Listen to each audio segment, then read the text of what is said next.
Hello Eurovision friends, thank you so much for coming to my channel Eurovision Histories. If you've seen these videos before, you know the drill by now. It is 23 weeks until the grand final of Eurovision 2024 and I have all the news, the important news from the world of Eurovision for you. If you haven't seen them, I do these every Saturday to kind of update you on everything going on in the world of Eurovision, so make sure to subscribe. And today I have a lot of news. Actually, we're going to talk about the Melodifestivalen artists. The artists from Czechia were revealed for the national final. We're going to talk about Germany, Luxembourg, Netherlands, Latvia, Ireland. I have updates about Silia Kapsis and Marina Satti for you as well. UMK teasers, a Käärijä related clip of the week, and an AI song possibly competing in Eurovision. And then I also have some rumors, and normally I do the rumors a bit later in the video, but I want to start with them this time because they are quite interesting. So this is rumor mill. This means that the news are not at all confirmed. They're just rumors, but still fun to talk about. And the first one is Olly Alexander, the lead singer of the band Years and Years, which had a lot of success in the last couple of years, is apparently in very advanced talks to be the UK representative. Supposedly, according to The Sun, which is the source, so take it with a pinch of salt, he wanted to represent the UK in 2022 already. It has been a dream of his kind of to participate in Eurovision, and now he thinks that the time is right. And apparently the producer of Dua Lipa's new single Houdini is also going to produce the song for him. So these are very detailed information for it only being a rumor, so I'm quite intrigued to see whether this actually materializes, and we will see him at Eurovision. He is a kind of household name. He's not one of the biggest stars, but he is a star, and him representing the UK could really help the reputation as well. However, I've also seen comments that he is not the greatest live vocal performer, which of course in Eurovision is a very, very big and important part of the performance. I remember seeing him live as a pre-band of, I think, Ed Sheeran. I can't quite remember. And I also wasn't 100% impressed by the vocals. So we shall see how all of this turns out. But if it is actually true, I think it's quite exciting news for the UK in the end. Another rumor that makes me really excited and kind of happy also to hear it is that Lat3 have applied once again to participate in Dora. Dora has received 203 songs, which is a record. So a lot of interest in the national final in Croatia, and the 20, I think, songs that will compete will be announced as early as next week. According to Jutamji website, they have information from Rijeka, which is where the band is from, that they actually submitted an entry again right before the end of the deadline, right before midnight, which sounds really Lat3 to me. And they also asked Mirle, did you actually submit a song? And he said, oh, we submitted a song, really? Which is also kind of a very in-character answer, of course. Probably just a rumor, but I would actually be quite excited, because if you saw my ranking video of 2023 after 6 months, Mamash is actually my #2 song now, and I really, really love it. Also, I'm learning Croatian, so having another song that I'm excited about from Croatia in Croatian would be a welcome thing for me. Then we have seen the artists that will compete in the Czech national final, ESCZ. I don't really know how to pronounce it. They are Aiko, Gianale, Ellie, Lenny, MYDY, Tom Sean, and Thomas Robin. When I saw these names, I had not heard of any of these, but then I remembered Lenny because she has a song Hell O, which I listened to a few years ago and I find quite good actually, and really, really good actually. And then I kind of checked them out and I listened to a few of their songs, and it seems like we're not going to have another Vesna, another song with traditional elements and in partly Czech and other Slavic languages, because all of these are kind of mainstream English pop performers, which isn't necessarily a bad thing, even though I prefer the more traditional things. They are very current and very cool, I have to say. And 3 songs were apparently already released. I'm not sure whether that's 100% confirmed, but the one from Thomas Robin is actually the one that I find most interesting out of these 3. And I also find his voice quite impressive. And if he can really sing like that live, I kind of hope, and you can see that in my excitometer, that he will be the Czech choice. Of course, we will hear the songs on Monday, and I'm planning to do a ranking tier video of the participants in the Czech national final, and then I will also talk more about the artists. What kind of unites them seems to be that a lot of them were born outside of Czechia, then moved to Czechia to start their career there. That's quite interesting to me. And one of my subscribers actually sent me a big data file on all of these artists. I looked at it. Thank you so much. That's very sweet of you. I'm going to talk more about them in my tier ranking video once we have heard all of the songs. So this is my excitometer, Thomas Robin, because the song that was released sounds quite interesting. It's called Out of My Mind. And then Lenny because of Hello, because I think that's a very good song. And if she brings something similar to that, that would be quite exciting for me. And then in third, I have kind of the rest because I can't really distinguish them yet. Quite excited to hear the songs on Monday. Then we have also heard the list of names for Melodifestivalen. And if you followed my videos over the last couple of weeks, we knew a lot of these names already because Aftonbladet was actually right with their rumors of participants, and a lot of them are actually in. There are already first odds. It's still 2 months till the songs will be revealed, but we already have the first odds, and I thought we might look at them together because this also gives me the chance to remember all the names because I can't remember 30. It's 30, I think. Yeah, 30 names. So yeah, let's have a look. Of course, this is really early days.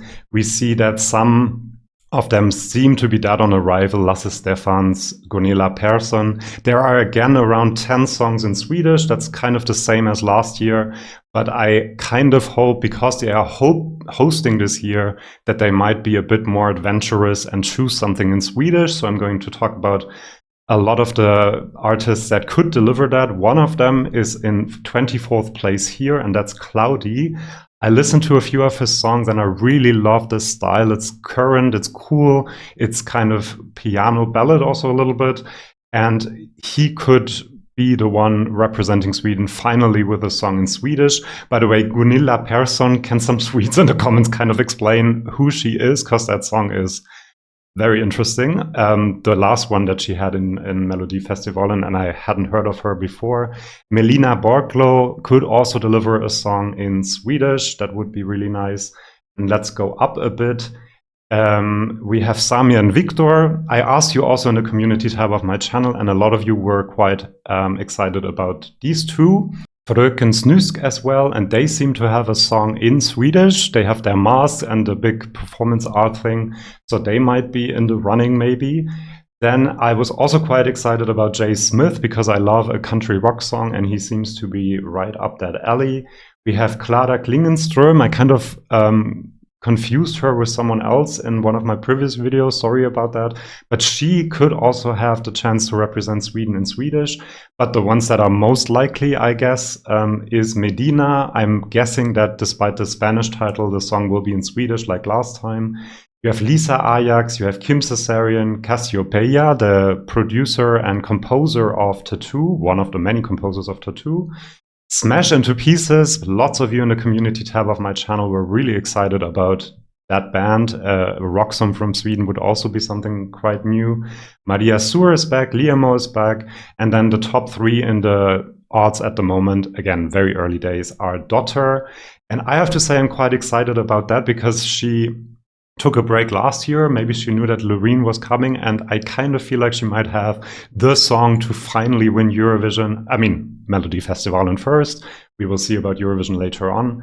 Then Marcus and Martinus, the two Norwegian twins, are they twins? I don't know, are back with the song Unforgettable. And then the leader at the moment, together with Marcus and Martinus, is Danny Saucedo, Happy That You Found Me. What do you guys think? Which of these artists are you most excited about? As I said in the community tab of my channel, a lot of you mentioned Danny, Marcus and Martinus, Dotter and Smash Into Pieces. And I have my excitometer here as well for Melodifestivalen. You can see Medina because I think they could deliver a Swedish entry. Cloudy because I like his style. Daughter, because I think she might have a good song, and then J. Smith and Smash Into Pieces, because it would be something very different for Sweden for once. And then we also have a rumor about, this should actually be in the rumor mill part, but anyway, that Gina Dirawi might be the host of Eurovision 2024. I always had her in mind, if it's not Petra Mede and not Mans Zelmerlöw, it might be her, because she really did a great job hosting Melodifestivalen the few times that she did it. So I would really like to see her host Eurovision, actually. And then we have some news that might be a bit concerning to some of you. It is a little concerning to me, and that is that one of the songs in the San Marinese national final will be AI created, at least in part, because San Marino has teamed up with Kasperaki, a London-based music startup. They have kind of a chatbot where you can send in your draft of lyrics or your draft of a song, and this AI chatbot helps you produce your song and make a good song out of it. Not quite sure how to feel about this, because I always think that we should reward human creativity. But anyway, you can now submit your drafts into this chatbot and get your song out of it. And then in the next couple of weeks, a few songs will be chosen to participate in a songwriting camp in London.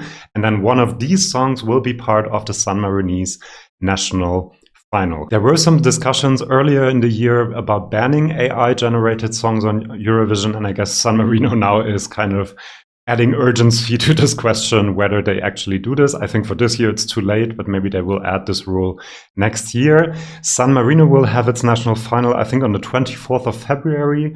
8 emerging artists will be participating in it. I guess the AI-generated song will be part of the emerging artists. And then also 8 established artists from all over the world, apparently. What do you think about this development? Do you think an AI song could do well at Eurovision? First of all, it has to win the San Marinese national final, of course. But yeah, quite interesting news to me. Then we have seen a teaser video for the Finnish national final UMK, where they showed a few images from the music videos that are being produced for the participating songs. They are, of course, very professional in doing this. Each song gets its music video, I guess, financed by UMK, which is a great thing.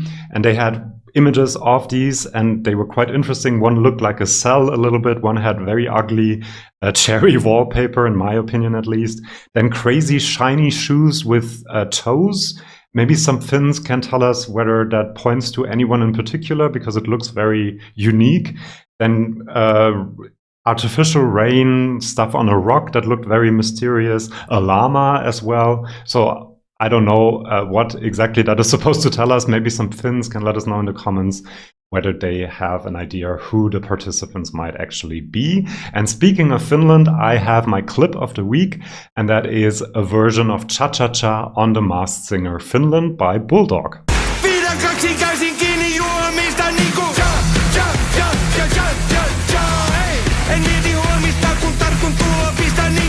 Not quite as good as Käärijä, like at all, but still fun to see a Bulldog sing Cha Cha Cha, and the faces of the judges were quite fun to look at as well. He didn't win the show in the end, I don't think.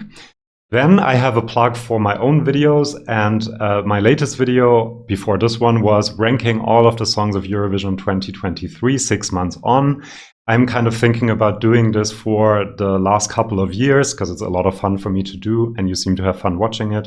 I also did all the Eurovision winners, so check that out. By the way, I noticed that only about half of you watching this video are actually subscribed to this channel, so please do so if you want to participate in the community tab polls, if you don't want to miss any of the videos. I'm really excited about this Eurovision season, and I can't wait to spend it with all of you as a community on this channel. Then I have a Germany update for you. There are still 32 songs in the running to represent Germany in Eurovision and to be part of the German national final. There will be no more than 10 songs in the national final, apparently. They have said that there are a lot of slow songs, which is, after last year, a new thing for Germany, I guess, and that there are also quite a few songs in German that are very high quality. And I'm kind of looking forward to that, because I always talk about other countries sending a song in their national language. I think Germany could also send a song in German for once. That would be quite fun. I also saw that Kader Loth, who is like a reality star in Germany, has submitted her song. I don't think she will make it to the national final, but still interesting who is interested in representing Germany in a way. Then we have a Luxembourg update as well. Again, this is kind of becoming my favorite country in Eurovision because they're so small and they're new.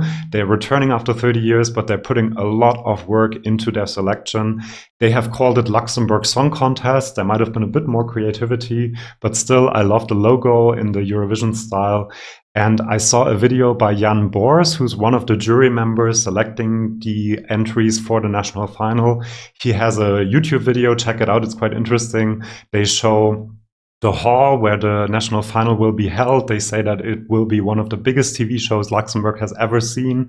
They will have a lot of LEDs on the stage, so they're really putting a lot of effort into this. And he also talks to the other jury members, so it's quite interesting to see. And they really want this to be a milestone in the cultural landscape in Luxembourg. And the organizer, Dave Glössner, has also said, we want to give our best. We are not just there to be there. We would be so happy if we won. So really thinking about doing it and getting that trophy.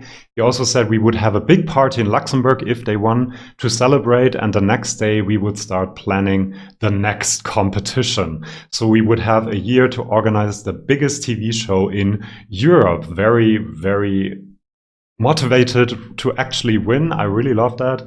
And he also said we wanted to take the whole country with us on this journey of the national final and the national selection. It wasn't easy to choose the candidates for the final. There were a lot of talented singers. So I really have to say, congratulations, Luxembourg. You are building excitement. There's also news all the time and updates. Other countries could really learn from Luxembourg already, even though they haven't been part of it in 30 years. But sometimes being the newbie is also a good thing because you're not tied down by how things are supposed to be done, I guess. Then we have an update from Latvia. They have received only, I guess, 108 songs for Supernova. That's 13 less than last year, but they said that they are very unique, very personal compositions and in a lot of music genres. So we shall see how that turns out. Of course, this year, Latvia was one of my favorites.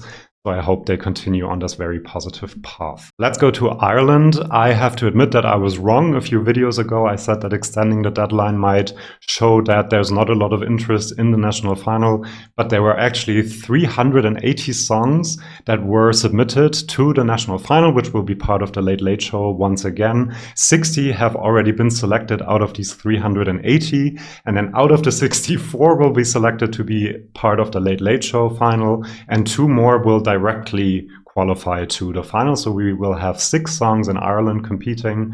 And I really, really hope that they can find a song that does well for them, even though they did not change the selection process, which I think is probably a mistake. But who am I to say that? I have a wonderful song tip for you. Maneskin and Dolly Parton have teamed up for Dolly Parton's new album of rock songs, covers of rock songs. They are singing Jolene together. It's mostly Damiano singing, actually, but Dolly is just in the background. These are my favorite band at the moment and my favorite country singer, and having them together on one of my favorite songs is just amazing. It's a very special addition to the album, so I'm not sure whether you can listen to it on Spotify in your country, but I found it and I really, really love it. Check it out if you can. Then we have a Silia Kapsis update as well. She has said that she is very close to recording the final version of her song. Then she will go to LA to rehearse the choreography. Her choreographers were announced a few days ago as well. So we already know that it's going to be a pop song, a dance song that needs a choreography and that needs rehearsing for the choreography as well. Then she will go to Cyprus to record the video clip, and then to Athens to do more rehearsals until Eurovision starts in May. Lots of effort going into this, and money, I guess, as well, because flying around is not cheap these days. So happy for her and kind of looking forward to what she comes up with. Marina Satti update, the song submission period has ended, and she is also very close to recording some of these songs in studio already. So quite excited about that as well. Then I have a Loreen update as well. She has reached 350 million streams with her song Tattoo, an amazing achievement. MTV in the US also posted that they really want a tour date from her because they are Eurovision fans, which was really fun to see that they actually reference Eurovision as well. In France, she is incredibly stable. Tattoo is still in the top 20. I think it's in 13th position. This many months after Eurovision, it's a big, big hit in France. And her tour has sold out now. And I went to her concert and I can really recommend it now. You can't really buy a ticket anymore, but if you can ever see her in concert, do that. Then another chart update for Mon Amour, the French entry for 2024. It has had a very successful, comparatively successful debut in France. It entered the charts at 26th position. Évidemment only made it to 86th position after Eurovision, and Voila, which came second, of course, by Barbara Pravi, made it to 25th. So this is already a sign that choosing Slimane was probably a very good idea to amp up interest in Eurovision in France. Then we have a Netherlands update as well. Jacqueline Gauvert is part of the jury there, and she said, yes, I have heard some songs, it will be a lot of fun, and yes, I have a very good feeling about this year.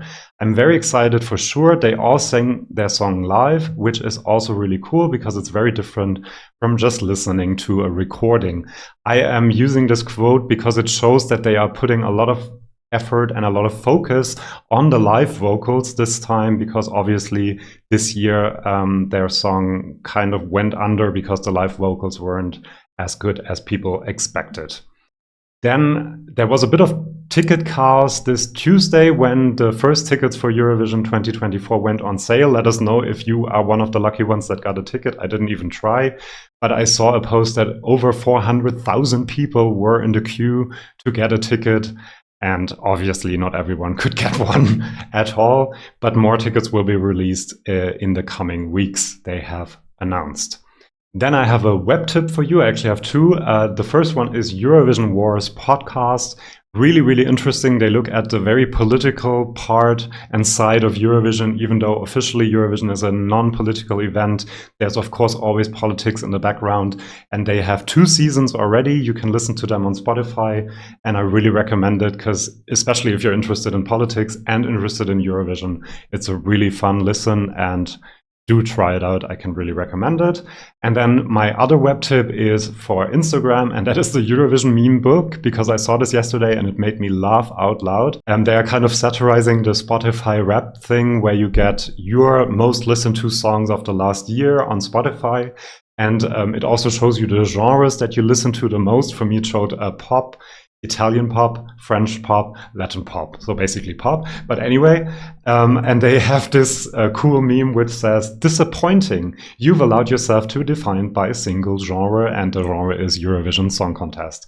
So follow them, they have a lot of fun posts like this. And speaking of Spotify Wrapped, I thought, why not include it in this video? Here are my top 5 songs. You can see that I really like Marco Mengoni, but I also loved Tattoo, which is now also my favorite of Eurovision 2023. And I listened to Cha Cha Cha even more than I thought, actually. It's my 4th most listened to song. And Dua Vita came number 2, because I really, really loved it a few months ago and listened to it quite a lot. Speaking of Italy at Eurovision, the San Remo artist will be announced tomorrow. If there's anything extremely spectacular, I might do a video tomorrow, not sure.